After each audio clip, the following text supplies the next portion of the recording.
Okay, is that all right? Yes, everyone can hear. Well, good afternoon, everyone. Fredrik asked me to just say something about myself before I talk about the great man's art collection and its relationship to his architecture.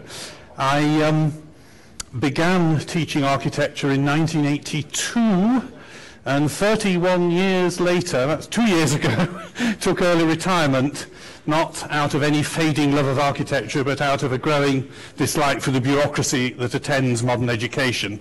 And I'm now free to do my own thing. And almost exactly halfway through this period of teaching, in 1997, I had a message from someone I'd never heard of called Torsten Blundal, and it said, "Would you like to write a book about Jørn Utzon?" And I thought, there's nothing I would like to do more than write a book about Jørn Utzon, except that it is impossible because he famously didn't talk to authors or publishers or anybody else. So I rang this Torsten Blundal, who is sitting in the audience today, and I said, I would be delighted, but it's impossible, isn't it? And he said, no, he will talk to us. And I thought, you mean you've got permission? Not exactly, but he will. And I thought, now does this man, I don't know who he is, he's a Danish gentleman I've never heard of, and I thought, does he know what he's talking about? So I said, you know, Kenneth Frank, all these people have tried and failed and so on. And he said, look, you come to Copenhagen, I will show you, my quality will win him over. And now that was an expression from a publisher that was new to me.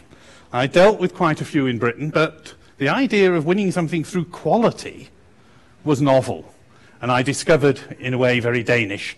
So I came and we began plotting our course, and it was well over 2 years later, it must have been, that Torsten had a phone call from Mallorca, and Jørn Utzon said, well, when are we going to get talking about this book then? And so we flew over, and as they say, the rest is 4.2 kilos of history. Jørn Utzon, as a person, certainly does need introducing beyond Denmark. What he achieved in this singular building, of course, does not. Sydney Opera House is clearly the best known structure, I would guess now, almost on earth. Certainly as well known as someone could think of, like the Sydney, Eiffel Tower, whatever. 1962, you could wear it to ladies. You could even make your own Sydney Opera House in the home. The simplest accident of a few crockery would suddenly materialize. And if you were very lucky like me, you might discover it lurking in a storm in a piece of agate. That's one of my peculiar passions now. I make images. These are from quartz. And this is, it's a sort of daft hobby that ended up in liberties round ladies' necks and so on.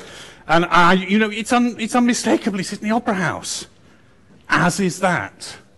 And this, I have to reveal to you, is that rare thing, an original Utzon sketch. I was there when he made it, near his famous house near Porto Petro, just after we'd been to a restaurant, a particularly dusty rear windscreen, and he sketched the Opera House. And it reminded me of a story he told when he was travelling down to Sydney via Los Angeles, and he arrived and there were no flights to Sydney. Well, there was one. His was cancelled. And he managed to get to the desk and said, excuse me, do you have a piece of paper? And did something, I imagine, looking quite like that, and said, do you know this building? And the official looked, she said, oh, isn't that the Opera House they're building in Sydney? Yes, and I'm its architect, and I have to be with my building. She disappeared around the back and came back with a ticket for the one plane that was flying. So imagine that. That was in the early 1960s. This building was world famous before it was even half built. There has been no story like it. And I like to think that we should have really taken that rear window out, had it conserved, and it should now be hanging on my living room wall. But no matter. It is a genuine, original Utzon sketch. Utzon himself, in his latter years, for quite a long while, lived on Mallorca, in a very remote corner, in this wonderful house, whereas he used to stand looking out and said nothing until Africa. He loved the idea of open horizons. He'd been very keen sailor as a young man. I think it's true to say, Jan can correct me if I'm wrong, I think it's true to say, had he done better at what we call A-levels in English, he would have become a naval officer. And we would never have had the greatest architect of his generation. Extraordinary thought. But of course, most of the works we're looking at now come from a much earlier house he built. That was early 70s. This is 1952 in Beck, where Jan now lives. And I didn't have much chance to see these works in situ, so to speak, because the house was, as they say in Italy, chiuso per restauro. You understand, and Jørn didn't want me to see it too much because it was covered in plastic. There were a lot of works to be done. Well, it was 50-some years old. Houses need restoration, conservation, repair, and all the rest of it. But it's fascinating looking through the collection, about which I knew only a little.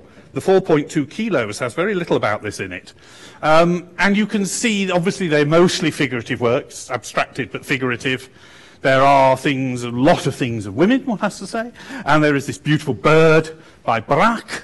And I saw this marvellous Picasso jug, and it reminded me of something he said about the opera house. And he had a picture of a rather attractive young lady in a swimsuit and pointed out to me how the lines in the swimsuit and the sewing brought out the shape of the figure. Lines help a curve become clearer. And that, I guess, is exactly what Picasso is doing here.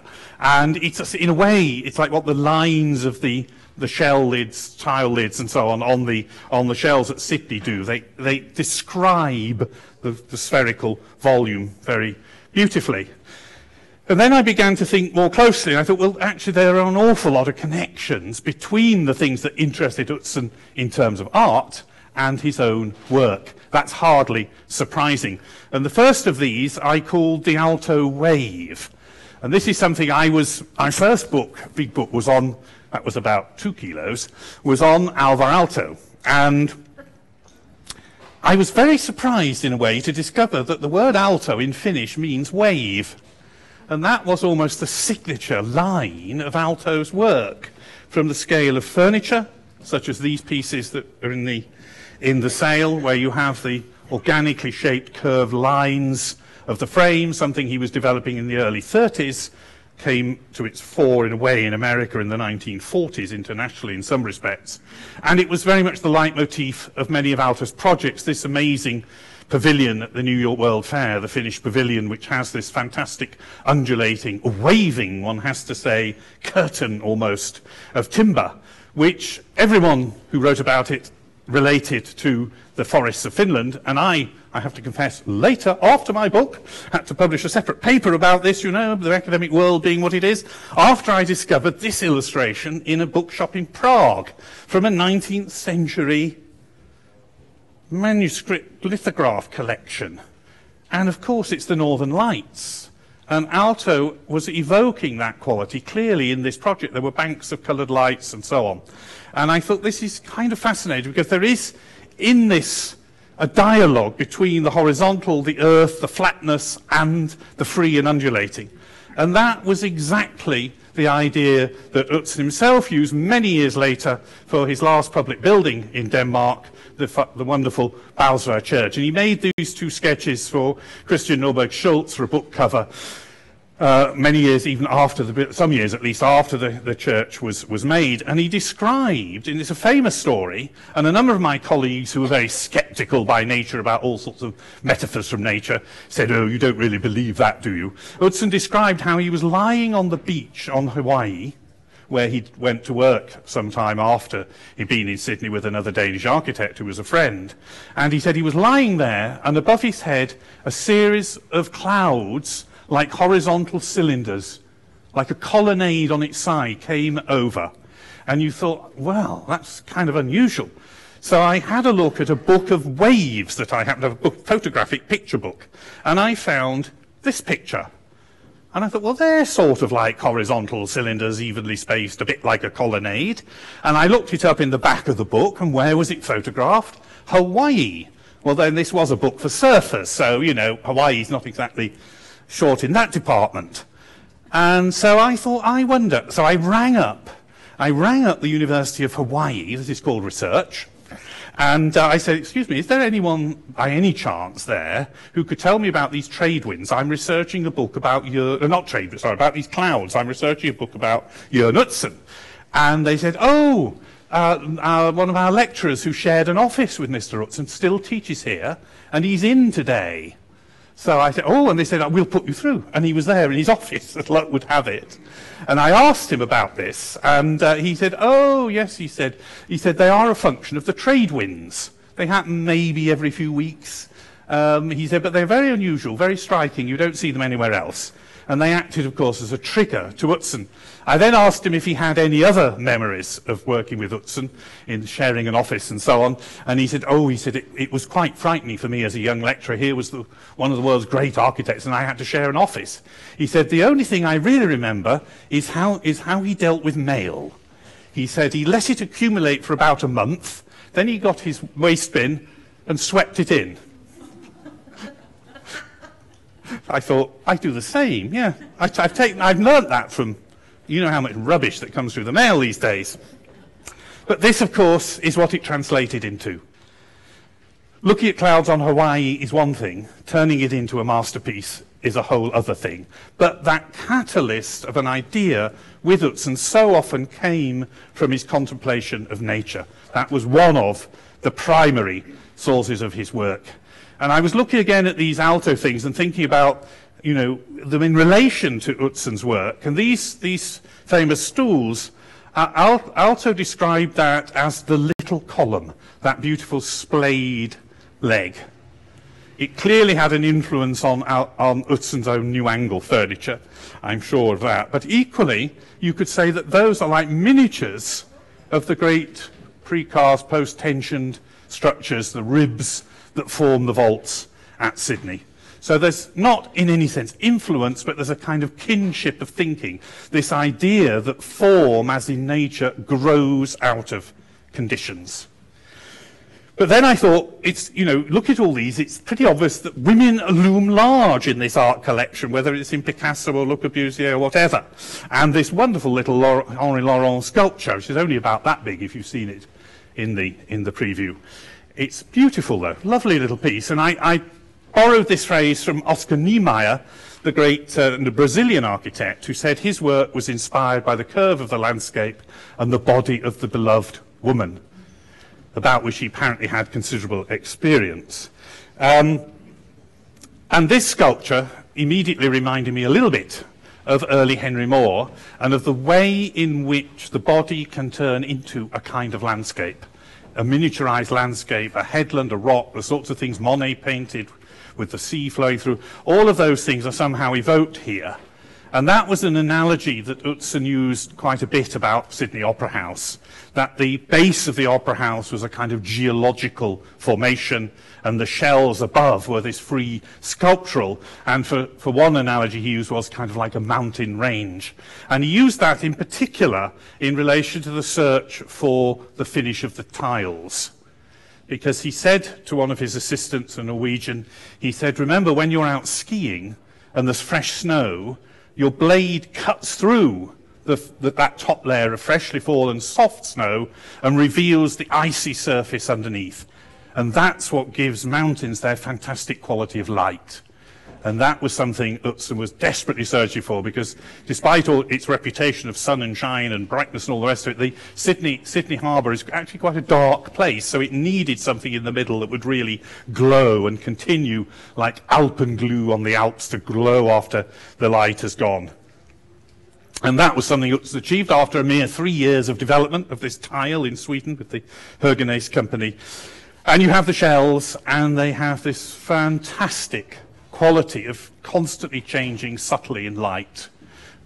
Shadows cast from one to the other, pools of sunlight reflected from one shell into another. It really is an ever-changing tapestry one has to experience before you kind of form opinion about the building. The building is almost absorbed into its image, and it's actually a much greater building than just that famous kind of profile and so on.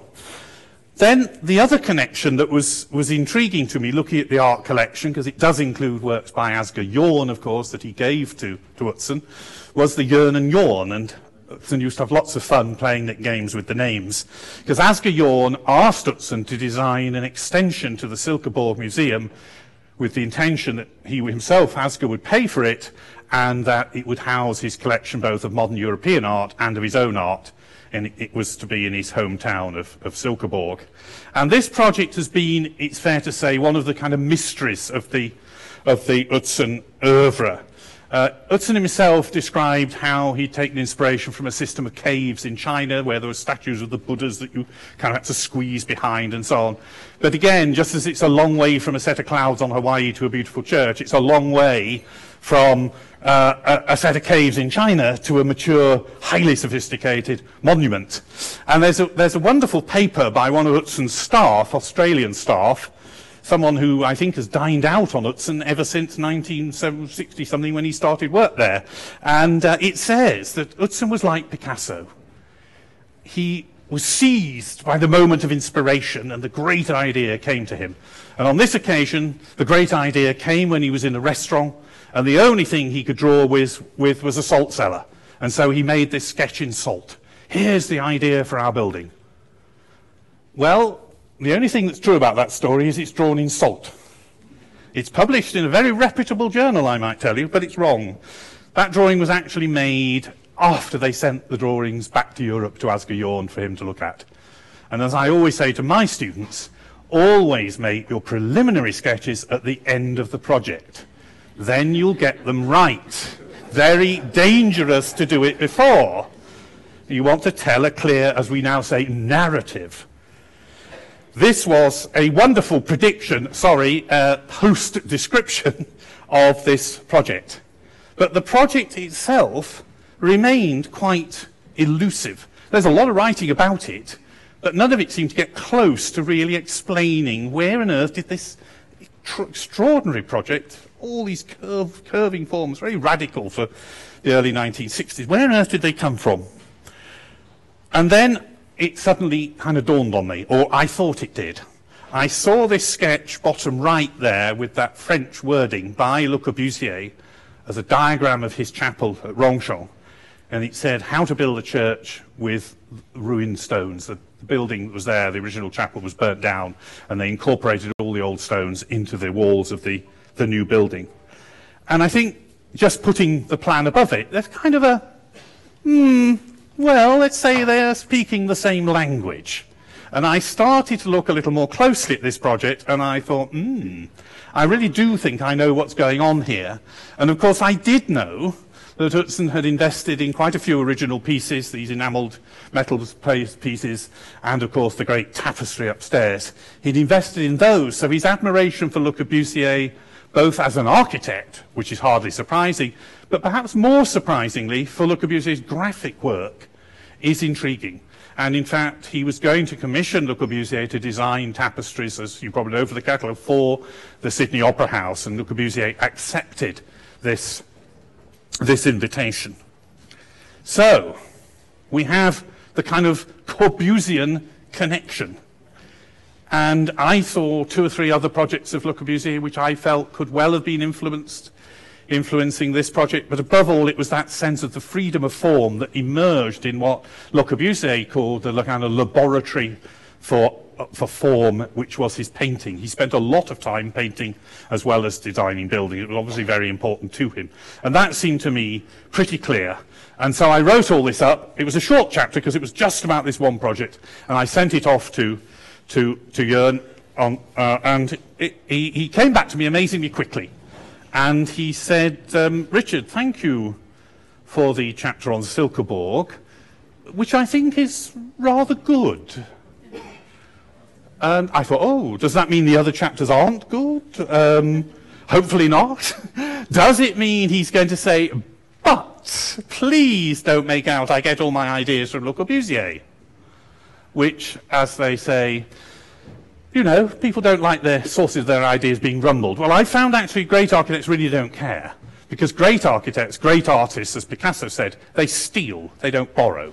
They steal so completely, you can't notice. They make it completely their own. And that's exactly what had happened here, in my opinion. So he reminisced about Jørn and Jørn and some of the stories about Asger Jørn and so on. And then almost as an aside at the end of the conversation, he said, oh, by the way, all the references to Le Corbusier are correct. And I thought, fantastic, because I really did think I got kind of close to it. So we come back to Sydney. And I said I would make this talk slightly different to the previous ones. So I'm going to slip in another one or two anecdotes at this point, if you'll bear with me. We've got a nice picture to look at. There was another occasion involving flying. This time, the Utzons were coming back via Hawaii, and they decided just to take a little rest and recreation, just to recover. They'd been, I think it was at a family funeral in Europe, if I remember correctly. And on the flight from Hawaii into Sydney, through the night, Jørn was feeling a little bit chilly, and he called the stewardess and said, would it be possible to have a blanket, please? I'm feeling rather cold. Oh, I'm terribly sorry. They are reserved for first-class passengers. They were travelling third. So, oh, are they? Right. A little bit later into the flight, the captain received a telegram on the flight deck, which apparently you could do. And it said, we understand that Mr. Jørn Utzon, architect of Sydney Opera House, is on your flight. Would you please ask Mr. and Mrs. Utzon immediately upon arrival to go to a car that will take them to lunch with Her Majesty the Queen on the Royal Yacht Britannia? So they look down the manifest, do they call it? I wonder who this Mr. Utzon is. Oh, it's the one who wanted the blanket. Which arrived with the telegram on a silver tray. So it was a kind of really amazingly fanciful life. And I think, in a way, the making of our book was almost as fanciful. I remember one of the very first things Torsten and I went to look at was the Milbo House, not so far from here, 1953. And we were stood there, and a very tall, very stately, elderly gentleman came up to us and said, I assume you know what you're looking at. And we said, yes, indeed we do, that's why we're here. Ah, he said, I was the lawyer for the land. Ah, were you? Do you have any stories about... Ah, he said, you know, we said we're writing a book about Utzon, and so he said, indeed I have, you must read my book, A Lawyer's Tales. And at the end, I think it's right near the end of that, it was translated for me into English because it was only in Danish, as I recall. It had a story called When Masters Meet. And it recounted how this lawyer was called in to arbitrate a settlement between a designer and his manufacturer, who claimed that Utzon and his manufacturer had sort of borrowed ideas. We're back to that, you know, influence game for the design of a lamp. And so they were assembled, and in walked another tall gentleman. Hello, my name is Arne Jacobsen. I believe I'm here to look at some lamps. At which point they said, ah, Mr. Jacobsen, yes, indeed, do come through. He was the expert advisor, you see. And he walked and looked, and then he walked over to Utzon's end of the table and said, very nice, could you send 6 round to my office? Here's my card. And so the lawyer said, Mr. Jacobsen, you're not here to buy these lamps. You're here to offer an opinion as to whether this lamp is an imitation in any way of this lamp. And Jacobsen, with, I imagine, a certain magisterial command that one gathers, might have had, walked to the other end of the table, said, this lamp is a perfectly functional object. I'm sure it works well. This lamp, on the other hand, is a work of art. And then he left. And the lawyer said, that was my first encounter with how architects think. Very different to lawyers. But he said, we settled the matter. So I suppose the whole of this project, in a way, was somehow really quite fanciful. The book, in a way, not as much as the building, but for me, they were enchanted a few years.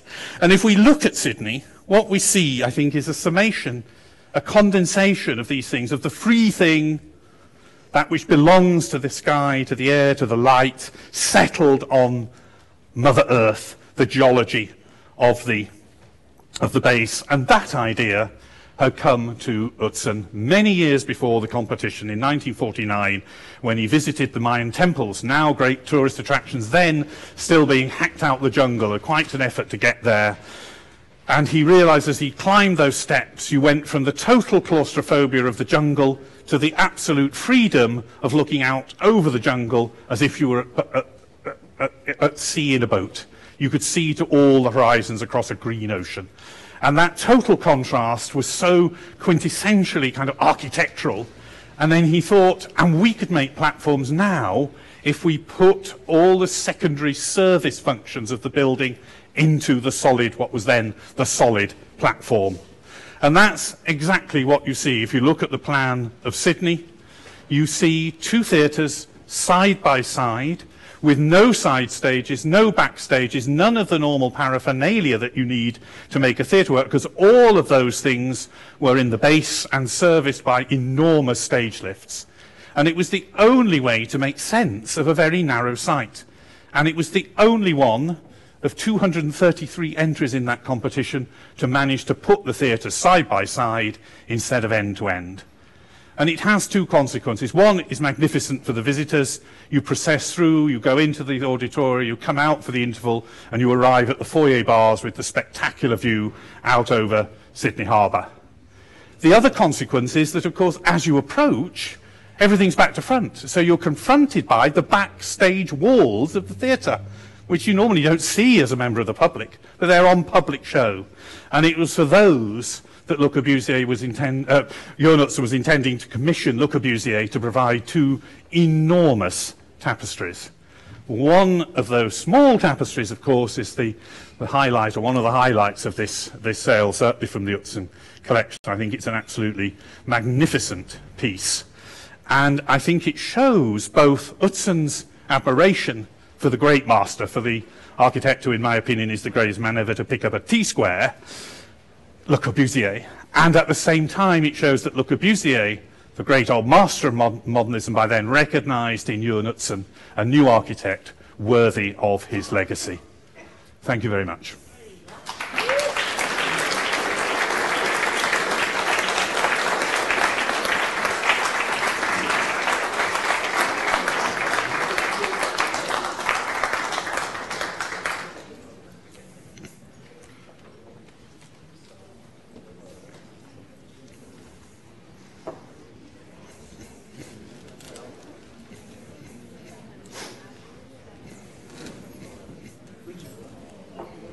Should I leave this on?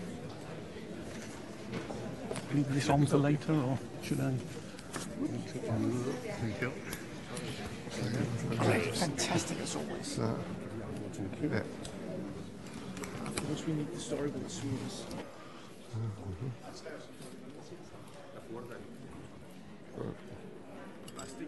Yes, I will. Så, ja. Ja, det var en meget flot introduktion. And excuse me, I better speak in English, I've been told. So, it was a very wonderful introduction to this afternoon by Richard Weston, whom I've had the good fortune to know throughout his and Torsten Bløndal's creation of the book about my father. But in relation to my father and his affinity for art, I recall this from when I was about 5 years old, and we lived in my great-grandmother's house in Ålsgård, where my father used to spend his youth. He and his brothers went to their grandmother when they were on school holidays, and a few houses down the road on Strandvejen, there were a number of painters that my father visited. Paul Schröder, a Danish painter, and Carl Kullberg, a Swedish painter. And he visited them, and they introduced him in many ways to what was, of course, then modern arts, and to light, to colors, to appreciation of the colors, to appreciation of nature, which he also had from his father and his family when they went hunting in the autumn. And actually, when he completed his high school studies, he wanted to become a sculptor. He was so fond of art. But his father's cousin, Jan Utzon, some of whose objects are also on this auction, he was the dean of the sculptures facility in the Copenhagen Academy. He said, "No, Jørn, you shouldn't be a sculptor, you should be an architect." The other thing that my father could have been with the low grades he got from his leaving certificate was to become a naval officer. But luckily the acceptance entrance test to the academy was earlier than the acceptance tests for the Naval Academy. And he was accepted, and from then on he felt like what he explained, or like a fish in the water. He suddenly met kindred spirits. He met a lot of people who were dealing with how we arrange our physical surroundings for our fellow human beings. The humanistic kind of thinking that was going on at the time in the late 30s and early 40s. And then he had a good contact with many different artists as well. I remember then later on, after the war, of course, I didn't experience that myself, but we drove with my parents, my sister and I, we drove with them to Spain, to Ibiza, but on the way we visited many different artists' studios, and we were driving along the Riviera, and we took the tent off the roof of the car and put it on the beach on the Riviera. One night it blew over, but we visited the chapel with Matisse's wonderful drawings. We visited the Fernand Léger's studio. We visited the ceramic workshops where Pablo Picasso worked, and many other places I probably forgot because I was only 9 years old at the time. Then later on, my father or my parents collected usually exhibition posters, as you do as a young person with no money. But they also got paintings from their friend Paul Schröder, and a lot of these artists came to the house, and we as children were put to bed, but the open plan house allowed us to lie in our beds and listen to the adults speaking. We were very taken by all this, and all the different architects who also came. Then my father won the competition for the Sydney Opera House. And some of the stories about that was, first of all, he could then suddenly afford some of the art that he had never been able to afford before. He bought lithographs, some of which you will see upstairs. He traveled back and forth to Australia in the years that he worked on the Opera House prior to our moving there in 1962-63. And I recall he explained once that he was lucky to be alive because he was meeting an engineer in New York on the way to Australia, and they were going to fly with a certain plane across the United States and on to Australia via the Pacific Ocean. And this engineer did not turn up. He was a day delayed. So my father, he postponed his flight, which was very lucky because that particular plane crashed and everybody was killed. And another thing, he came to Hawaii on one of his trips, got into the hotel, and he went up on whatever level that was, and opened the doors to the balcony and walked out to have a look at the Waikiki Beach in the Pacific beyond. And there was this crowd of people waving and saying, hooray, and so on. And he thought, that's amazing, they've heard about the Opera House.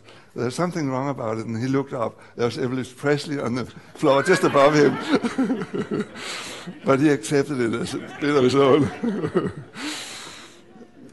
But when we were in Australia, he was very busy with the Opera House. However, he occasionally had to go to Europe. He had to visit stage machinery experts. He had to visit acousticians in Europe. And whenever he came back from Europe, he always bought some art, some linoleum prints by Picasso at one stage, some prints by Le Corbusier, some Braque lithographs, and so on. But the little sculpture you saw by Fernand Léger, he and my mother actually got in Paris many years before we went to Australia. My father worked with Alto for a short period in Finland just after the Second World War. And through that he got to know the Gulliksen family, a wealthy Finnish family where the wife collected arts. And they met in Paris, where Collection wanted to be introduced to some of all these artists that were alive at the time. And my parents took them to the Fenard-Léger's, Henri Laurent's sculpture workshop. And Maya Collection was all excited about, I want that one, and put a little note on that. I want that one, I want that one. And then she wanted that one. And Henri Laurent said, no, Liz shall have that as a present. So this is why we...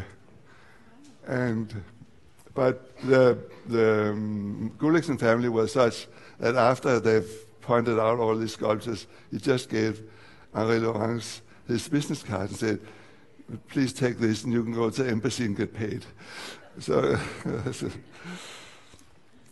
and then when we got back to Denmark after being in Australia, my parents had at that time collected rather a large amount of lithographs primarily, but also paintings and sculptures and other works of art by different artists, among others by Asger Jorn, who gave my father a roll of lithographs he'd done as a thank you note for doing the proposal for his new museum in Silkeborg. My parents had nothing to do in Denmark, so my father accepted a position in Hawaii to become a teacher at the School of Architecture there. During that time, all these rolls of drawings or lithographs, they were in a way in a storage facility in the bank, but some of them were in the house in Hellebeck. And especially the Gobelin, the tapestry of Corbusier that you've seen here and is upstairs, it was usually folded and put in a bed under the mattress with the covers on top so nobody should see it when they were not in the house. There was a burglary in the house, and the people who broke into the house, they took glasses, cutlery, stainless steel cutlery, dishcloths, towels, apparently for settling somewhere themselves, but they pushed aside the lithographs from Asger Jorn and looked at the carpet. No, that's not interesting, it's black and so on. And all of that was left in the house, luckily. But when they later moved to Mallorca, I had moved to Fyn and had my office there, and I lived in a rather large house, a small manor house, which I rented. And my father said, you have a lot of space over there. Why don't you take some of this? Because then it's being seen and it will be secure where you are, rather than in this empty house in the forest in Hellebeck. So he gave me and my sister and my brother some of this art over the years. And so I received the tapestry and hung it in that place I lived in Fyn, and some of the sculptures, the little sculpture by Henri Laurent, and some of the enamels by Corbusier. And that has, of course, been wonderful for me to have around. Now I have moved back to the house in Hellebeck, and it doesn't really lend itself to all this art.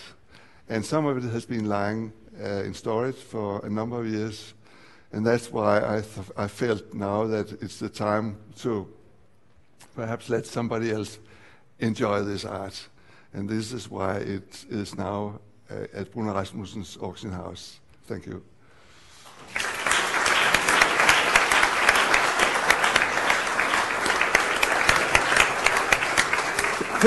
Thank you very much, Jan. We are very honored, of course, to have your things up for sale. And I must honestly admit that I felt kind of proud the day you called me and said, Fredrik, why don't you come up to my house and let's have a cup of tea. I have some things I would like to discuss with you.